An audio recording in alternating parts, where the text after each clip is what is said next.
একটা গরম মশলার ডাল, লবঙ্গ দিয়ে দিলাম 4টা। আজকে আমি হার্বাল চা বানানোর রেসিপিটা দেখাবো। পেয়ারার পাতা দিয়ে দিলাম 5 থেকে 6টা। করম চার পাতা দিয়ে দিলাম 7 থেকে 8টা। লেবুর পাতা দিয়ে দিলাম 7 থেকে 8টা। তুলসীর পাতা দিয়ে দিলাম হাফ মুঠো। তেজপাতা দিয়ে দিলাম 3টা। আদা বাটা দিয়ে দিলাম 1 টেবিল চামচ, চা চামচের 1 টেবিল চামচ। লেবু দিয়ে দিলাম 1 খণ্ড। এই চাটা হার্বাল চা হিসেবে পরিচিত। এই চাটা খুবই উপকার এই শীতকালের জন্য,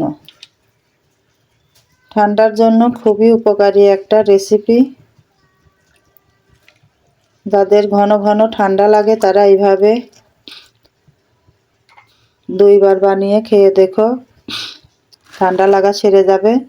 আর ঠান্ডা লাগা থাকলেও খুব তাড়াতাড়ি সেরে যাবে আর ঠান্ডাও লাগবে না। এটা আমি এই পাতাগুলো একবারে বলক করে ফুটিয়ে নেব। ফুটানোর পরে পাতি দিয়ে ফাইনাল লুকটা দেখাবো। জ্বালানোর পরে পাউনি যখন দেখবে সবুজ কালার হয়ে গেছে, আমি পাতা দিয়ে সব উপকরণ দিয়ে জ্বালানোর পরে দেখো পানিটা একবারে সবুজ হয়ে গেছে। তা বুঝতে হবে যখন পানিটা সবুজ হয়ে গেছে তার মানে আমার এই পাতাগুলো জ্বালানো হয়ে গেছে। এখন আমি এর মধ্যে বেশি না 1.5 টেবিল চামচ পরিমাণ চা পাতা দিয়ে দেবো। এখানে কিন্তু বেশি চা পাতা দেওয়া যাবে না।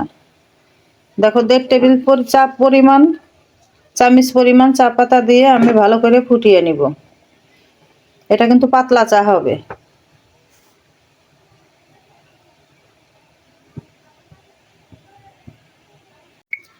পাতি দেওয়ার পরে পাতি কিন্তু বেশি চালাতে হয় না, এটা কিন্তু আমরা সবাই জানি। তো চাটা দেখো আমার হয়ে গেছে, এখন আমি পরিবেশন করি। চাগুলো দেখো আমি কাপে ঢেলে নিচ্ছি।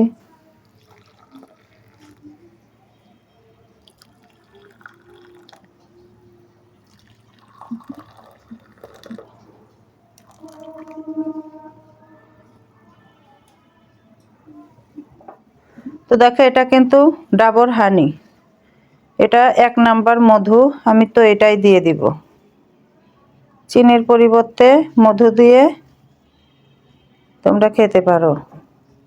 মধু খেলে পারে তোমার ঠান্ডার অসুখটা সেরে যায়। শীতকালে মধু মূলত খুবই কার্যকারী এবং খুবই উপকারী গুরুত্বপূর্ণ একটা জিনিস। তো তোমরা চিনির পরিবর্তে এভাবে মধু দিয়ে এই চাটা বানিয়ে খেয়ে দেখো। এটা মূলত হার্বাল চা আমি তোমাদের বানিয়ে দেখালাম। তো তোমাদের ভালো লাগলে ফলো, কমেন্ট, শেয়ার, সাবস্ক্রাইব করে দিও। আর এভাবে বানিয়ে খেয়ে দেখো। তো এভাবে ঘুটে নিতে হবে চামচ দিয়ে। মধু দিয়ে আছে, মধু দেওয়ার পরে তো আর ঘুটা হয় নাই, চামচের সাহায্যে এভাবে ঘুটে নিবে। তো দেখো সকাল বা বিকেলে এরকম টোস্ট বিস্কিটের সঙ্গে হার্বাল ব্ল্যাক চা বানিয়ে খেয়ে দেখো। ঠান্ডার হাত থেকে মোটামুটি ঠান্ডার হাত থেকে বাঁচতে পারবে। ঠান্ডা, অ্যাজমা ঠান্ডা যাদের আছে, অ্যালার্জি, ঠান্ডা কোল্ড অ্যালার্জি যাকে বলে, তাদের জন্য এই চাটা খুবই উপকারী এবং খুবই দরকারি। তো তোমরা এভাবে বানিয়ে খেয়ে দেখো, ঠান্ডার হাত থেকে অন্তত পক্ষে রেহাই পাবে। অ্যাজমা ঠান্ডা, অ্যালার্জি ঠান্ডা, কোল্ড অ্যালার্জি ওইসব একই কথা। সম্পূর্ণ ঠান্ডার হাত থেকে তোমাদেরকে এই চাটা সুরক্ষায় রাখবে। তো আজ তাহলে এই পর্যন্তই। ভালো থেকো সবাই, সুস্থ থেকো।